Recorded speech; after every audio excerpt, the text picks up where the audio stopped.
तो इंद्रद्युम्न राजा रोज सेवा करते थे जगन्नाथ जी की। एक दिन जगन्नाथ जी प्रसन्न हो गए और प्रसन्न होकर के इंद्रद्युम्न राजा से बोले, कुछ मांगो, तुम्हें कुछ देना चाहता हूं। इतने में पत्नी आकर के भी बैठी, तो जगन्नाथ जी बोले, तुम भी मांगो। वैसे तो ऐसा होता है कि दंपति एक वरदान मांगे, लेकिन तुम दोनों अलग अलग मांगो, जो मांगोगे सो दूंगा। इंद्रद्युम्न राजा ने नेत्र बंद करके क्या मांगा, ऐसा आश्चर्यजनक मांगा जगन्नाथ जी से। वो कहता है कि हे नाथ, ऐसी कृपा करना, मेरा वंश वर्धन ना हो, मेरा वंश बस मुझ तक ही रहे, मेरे बाद कोई हो ना। जगन्नाथ भगवान बोले, इंद्रद्युम्न राजा, ये कैसा वरदान मांग रहे हो? सब लोग अपना वंश आगे बढ़ाना चाहते, तुम कहते हो वंश ही ना बढ़े।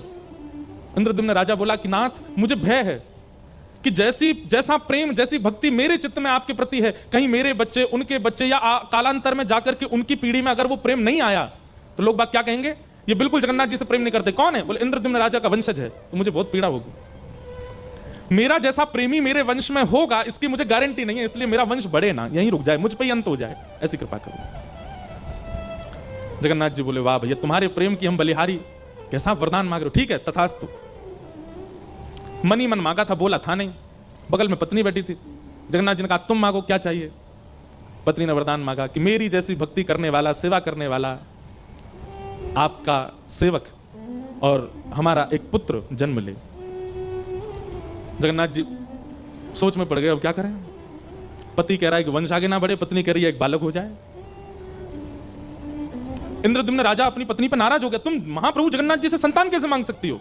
तुम संसार की वस्तु मांग कैसे सकती हो महाप्रभु जी से? अरे तुमको जो रुचिकर लगा तुमने मांगा, मुझे जो रुचिकर लगा मैंने मांगा। एक संतान तो चाहिए, मां को तो तभी सुख मिलता है, ब्याह के बाद उसको इच्छा होती है कि मेरे गोद में मेरा बालक हो। महाप्रभु जगन्नाथ जी, तुम लोग झगड़ो मत, मेरी टेंशन दूर करो। ये दो अलग अलग चीजें मांग रहे हो, तुम कहते हो संतान ना हो, ये कहती है एक संतान हो, कैसे होगा पूरा? इंद्रद्युम्न राजा बोला, आपको मेरी बात माननी पड़ेगी। गुंडीचा बोली, नहीं नहीं, मेरी बात माननी पड़ेगी, भात दाल तो मैं ही बना के लाती हूं आपके लिए।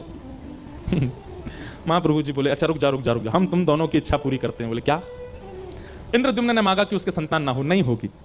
और गुंडीचा आप कहती हैं कि आपको एक पुत्र हो, तो आज से लेकर के जब तक इस पृथ्वी पर सूर्य चंद्र का प्रकाश है, मैं ही आपका पुत्र हूं। और मां, आपके मन में आ रहा होगा कि मैं तो परमात्मा हूं और मैं तो जगन्नाथ बन के बैठा हूं दुनिया को दर्शन देने के लिए, और भगवान जब दर्शन में ही व्यस्त हैं तो मां को समय कब देंगे? आप चिंता मत करो, बस ये समझिएगा, मैं दूंगा थोड़ा ही समय, लेकिन दूंगा। साल में हर साल अपने जन्मदिन, ठाकुर जगन्नाथ जी का जन्म उत्सव कब आता है? स्नान पूर्णिमा। स्नान पूर्णिमा के 15 दिन बाद रथ पर बैठ करके मैं स्वयं आऊंगा गुंडीचा आपके स्थान पर, और वहीं आपके हाथ के दाल भात खाऊंगा, आपके हाथ का रसगुल्ला पाऊंगा, आप जैसे एक बालक की तरह